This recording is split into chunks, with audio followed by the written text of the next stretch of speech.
Hi everyone, I'll be going over the quadratic function notes, which is S29 and S30.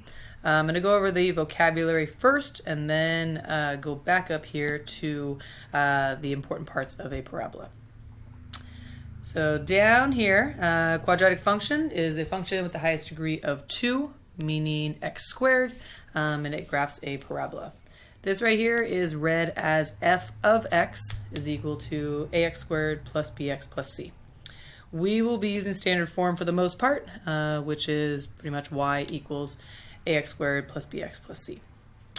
Factored form, we've been doing that to solve for our x's, so hopefully we're getting good at that. As you can see, it does have y, and then we use the zero product property to solve for your x. Parabolas, it's a graph of a quadratic function that does make a U shape. As you can see, I do have 3 right here. The x-intercept is also called the root, or find the zeros. These are just different ways to ask to solve for x. So as you can see, you can have 0, which means no x-intercepts, which is this first one right here.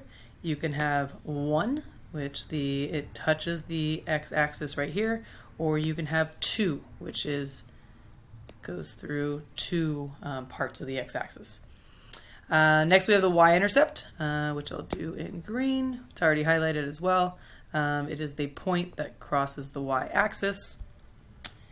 The next part is the vertex. Vertex is the highest or the lowest point of the parabola. So this one is a U-shaped graph, and this one is an upside down one. So both are called the vertex.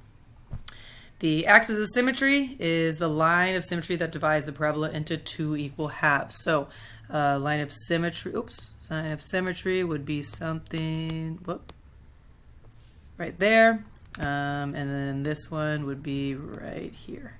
Sorry, the pen's not working real well. And last thing, like I said, I went over kind of opens up, opens down. So this one right here, we say that it's opening up. And this one right here, it is said to be opening down. We do put arrows on the ends because it does go on forever. Thank you very much.